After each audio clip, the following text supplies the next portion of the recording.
Secundaria, segundo grado. Tecnología, la técnica en innovación constante.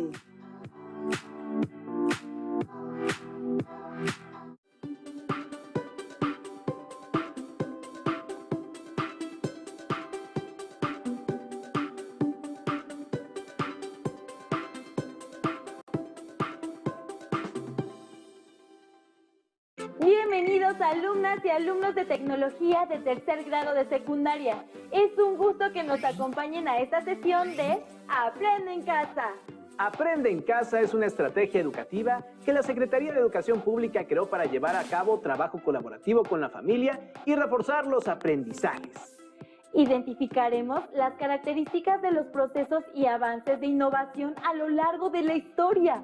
La tecnología en educación básica se divide en campos tecnológicos, agropecuarias y pesqueras, de alimentos, producción, construcción, información o comunicación. La tecnología también se relaciona con otras disciplinas como las matemáticas o la historia, lo que permite comprender que el conocimiento se interconecta para propiciar el desarrollo tecnológico que conocemos.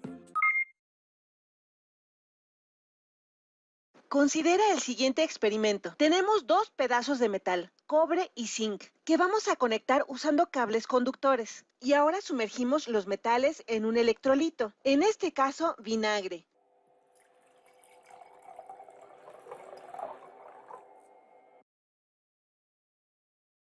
Observarán que se forman burbujas alrededor del zinc, pero no en el cobre. Los metales lucen diferentes de esta manera. Si ahora unimos los cables que conectan a ambos metales, algo cambia. Se empiezan a formar pequeñas burbujas alrededor de la terminal de cobre. Pareciera que algo es jalado del zinc a través del cable y resulta que este es un flujo de carga eléctrica. Conforme los electrones son jalados lejos del zinc, hacia el cobre, a través de la ruta conductora de los cables. Imaginen este flujo como resultado de un desequilibrio de cargas o presión eléctrica entre los dos metales. Comparemos la descarga instantánea que observamos con los experimentos de electricidad estática. A finales del siglo XVIII, Alessandro Volta había estado investigando este efecto. Más importante aún, se dio cuenta de que si se encadenaban estas celdas, se amplificaba este flujo de carga. Y para 1800, él simplificó más aún las cosas, eliminando la jarra que estaba proporcionando más electrolitos de los necesarios. Él escribió que algunas docenas de discos de cobre, por ejemplo estas monedas, junto con un número igual de piezas de zinc, él preparó pedazos de material esponjoso capaces de retener agua. Así que emparejó un pedazo de cobre con un pedazo de zinc, siempre con el mismo orden, y siempre ponía un pedazo de material húmedo entre estos discos. Y continuó haciendo esto hasta tener una columna lo más alta posible, sin que se cayeran. Esto es famosamente conocido como la pila voltaica, la primera batería o pila en la historia en tener un flujo continuo de carga eléctrica o corriente. Si se agregaban más celdas, aumentaba la presión eléctrica de la corriente, resultaban en el aumento de la presión eléctrica en ambos extremos. Y la presión eléctrica fue uno de los primeros términos para referirse a lo que ahora conocemos como voltaje, llamado así en honor a Volta. Si ambos cables en los extremos de la pila se tocan de forma directa, podremos observar una serie de choques o chispas. Al principio, el uso de la corriente eléctrica como método de comunicación no fue algo obvio inmediatamente. Solo se observaban chispas y burbujas. Una idea fue usar la presencia de burbujas para representar letras, y el telégrafo de burbujas usó este método, aunque involucraba 26 circuitos diferentes, uno para cada letra, y se basaba en el hecho de que la batería o la pila que proporcionaba la corriente podía colocarse alejada de las jarras o de los recipientes que contenían las terminales que producían las burbujas. Fue un invento ingenioso, aunque no muy práctico y nunca se usó. Pero pronto todo cambiaría después de una famosa demostración en 1819.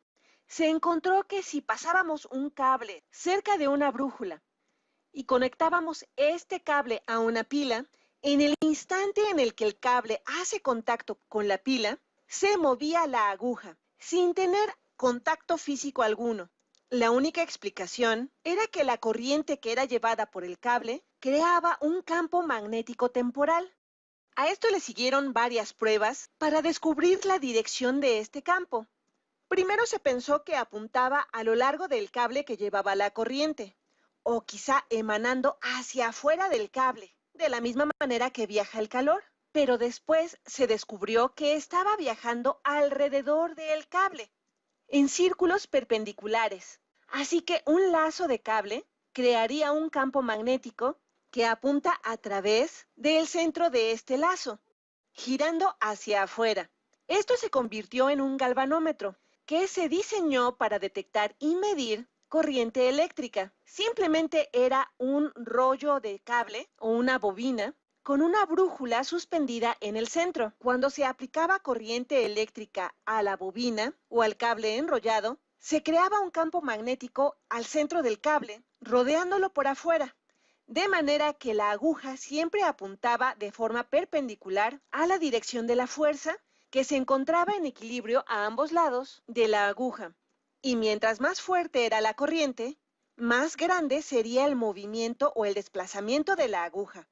Y para 1824, William Sturgeon demostró una forma de aumentar la fuerza de este campo simplemente enrollando un cable conductor alrededor de un pedazo de acero, que podría ser un clavo. Se podría amplificar la fuerza magnética porque el acero es un mejor medio para apoyar la formación de un campo magnético. A esto le llamamos permeabilidad. Y al enrollar varias veces el cable alrededor del clavo, se puede aumentar la fuerza del campo miles de veces. Esto se conoce como un electroimán. Así que de pronto era posible crear un campo magnético que podía mover agujas con precisión y fuerza usando una corriente eléctrica aplicada a la distancia, usando un cable enrollado largo y una batería potente. En ese entonces, nuestra comprensión de la información estaba en sus inicios. Las personas pensaban en la información de un mensaje como el número de letras en un mensaje. Así que la meta era intuitiva: ver quién podía encontrar una forma rápida de transmitir letras. Y quien tuviera el sistema más rápido, entonces podría reducir el costo por mensaje para el receptor usando este sistema. Y una mina de oro esperaba para aquella persona que lograra hacer esto primero. Existen diferentes tipos de baterías, por ejemplo, de plomo ácido, de níquel cadmio y de iones de litio. Su utilidad es diversa: para el encendido de un automóvil, para que funcione el control remoto de la televisión o para que encienda un teléfono celular. La innovación de la técnica se observa también cuando ocurren conflictos bélicos. Aunque sabemos es mejor promover una cultura de paz entre las personas, comunidades, estados y países. Veamos el siguiente video. La Gran Guerra, que posteriormente fue conocida como la Primera Guerra Mundial, enfrentó a las naciones con intereses imperialistas. Grandes potencias como Gran Bretaña, Francia y Alemania, entre otros, deseaban dominar los recursos económicos de las colonias en Asia y África y someter a otros países. Una de las consecuencias de este enfrentamiento militar a gran escala fue que la industria de estos países se puso al servicio de la guerra y crearon armas que eran más rápidas y mortíferas, como ametralladoras, granadas, tanques, aviones, buques y submarinos e incluso armas químicas. Las armas químicas generaron mucho temor entre las tropas, pues se trataba de un arma misteriosa que causaba efectos distintos a los de las armas convencionales, y para protegerse de esos gases mortíferos se inventó la máscara antigas. Francia fue uno de los países que utilizó sustancias químicas durante la Primera Guerra Mundial. El agente químico fue lanzado primero con granadas de mano y después con granadas de fusil. No obstante, el volumen del agente tóxico era tan pequeño que su efecto era prácticamente nulo, sobre todo al emplearse al aire libre. En enero de 1915, durante la batalla de Bolimov, Polonia, los alemanes lanzaron contra las tropas rusas miles de proyectiles que contenían bromuro de sililo, un gas lacrimógeno, pero las bajas temperaturas impidieron que el gas se vaporizara y el ataque fracasó. Fue hasta 1915, durante la segunda batalla de Ypres, en Bélgica, que las armas químicas dieron el resultado esperado. Debido a que el gas es volátil, para evitar dañar a sus propias tropas, los alemanes esperaron a que el viento soplara hacia su enemigo y lanzaron 170 toneladas de gas cloro contra esas trincheras. De este modo, consiguieron formar una gran nube amarilla de cloro que afectaba a la respiración de los soldados y después de largos minutos de agonía, morían ahogándose en sus propios fluidos corporales. Al mirar esa nueva forma de ataque, los soldados huyeron despavoridos. Este uso de gases químicos tóxicos por Alemania causó gran consternación, pues no solo producía daños físicos, sino también psicológicos. Por eso, fue necesaria la protección a gran escala contra los gases. En 1916, comenzó la producción de la primera máscara antigás, que consistía en un trozo de gamuza empapados en amoníaco y otros agentes químicos que neutralizaban el ácido de los gases. La tecnología mejoró rápidamente, proporcionando a los soldados máscaras más efectivas con filtros de carbón para neutralizar el veneno. El desarrollo de las armas químicas continuó durante la tercera batalla de Ypres. Los alemanes utilizaron unos 50.000 proyectiles cargados con el agente químico que fue bautizado como hiperita. Este agente químico también fue conocido como gas mostaza por el olor de sus vapores. Pero la hiperita no es un gas, sino un líquido que en contacto con la piel no produce heridas inmediatas, aunque después de varias horas aparecen lesiones, por lo que los combatientes en un primer momento no se daban cuenta que habían estado expuestos a una sustancia tóxica.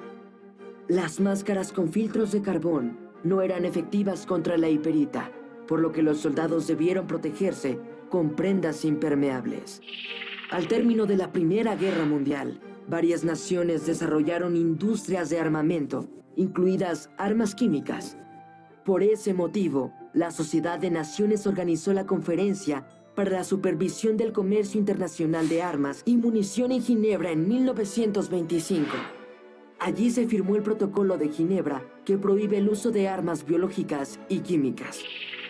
No obstante, estas armas continúan desarrollándose a pesar de que se han establecido nuevos protocolos. Recientemente, el grupo terrorista Estado Islámico utilizó hiperita en un intento por controlar territorios de Irak y Siria. ¿De qué manera la humanidad podría aprender de su historia para evitar el uso de estas armas? Como vimos, la guerra es atroz y con ella se han desarrollado técnicas en la construcción de armas y vehículos militares. ¿Qué situaciones favorecieron el desarrollo de la técnica en la construcción de armas? Escriban en su carpeta de experiencias las características innovadoras que identificaron en el video. Veamos algo más sobre el tema. En la historia, el tiempo se relaciona con los acontecimientos de la humanidad. Los historiadores utilizan la cronología para distinguir el antes y el después de estos acontecimientos. En orden cronológico, podemos decir cómo hemos cambiado por las cosas que nos han sucedido. Cuando perdimos nuestro primer diente, cuando obtuvimos el certificado de primaria o cuando nos cambiamos de casa. Pero no todo cambia. También hay cosas que permanecen, que se mantienen constantes y que siguen formando parte de la historia. Por ejemplo, nuestra lengua materna, creencias o valores y algunas formas de vida. Con estas dos nociones, cambio y permanencia, podemos contar nuestra historia y la de la humanidad. Antes de la Revolución Industrial, se utilizaban carruajes tirados por caballos sobre caminos de tierra.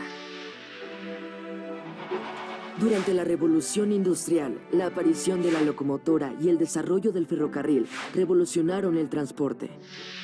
Con la aparición del automóvil, se hizo necesario modernizar los caminos, transformando el paisaje. Una consecuencia de la industrialización fue que las ciudades se convirtieron en el centro de la actividad económica. Los trabajadores migraron del campo hacia ellas.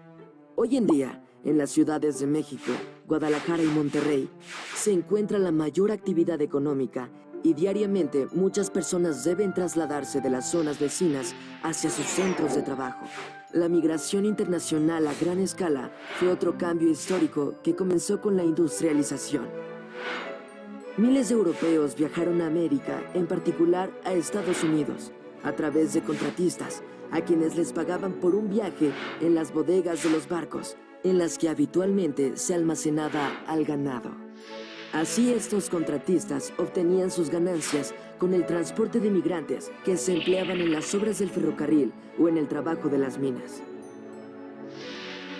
En la actualidad, ¿qué sucede con la migración? Seguramente en tu comunidad hay historias de personas que han migrado en búsqueda de mejores oportunidades económicas a Estados Unidos y han debido hacerlo en transportes que no están acondicionados para ellas, como camiones y trenes de carga. Las personas continúan buscando mejorar sus condiciones de vida, pero también migran por razones políticas, religiosas o por desastres naturales, entre otras.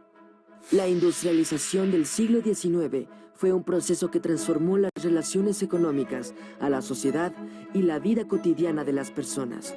La historia humana es cambio y permanencia en el tiempo, es decir, los procesos históricos pueden implicar transformaciones, pero hay muchos elementos del pasado que se mantienen constantes y que podemos identificar en el presente. De esta manera, las nociones de cambio y permanencia nos ayudan a comprender nuestra historia. Reflexionemos sobre las siguientes preguntas. ¿Cómo se trasladaban las personas por tierra antes de la Revolución Industrial? ¿Cuál fue la relevancia del ferrocarril para la movilidad de las personas? ¿Qué otros requerimientos fueron necesarios para el funcionamiento de estos vehículos? ¿Consideran que es necesaria la innovación constante de la técnica? Es momento de despedirnos.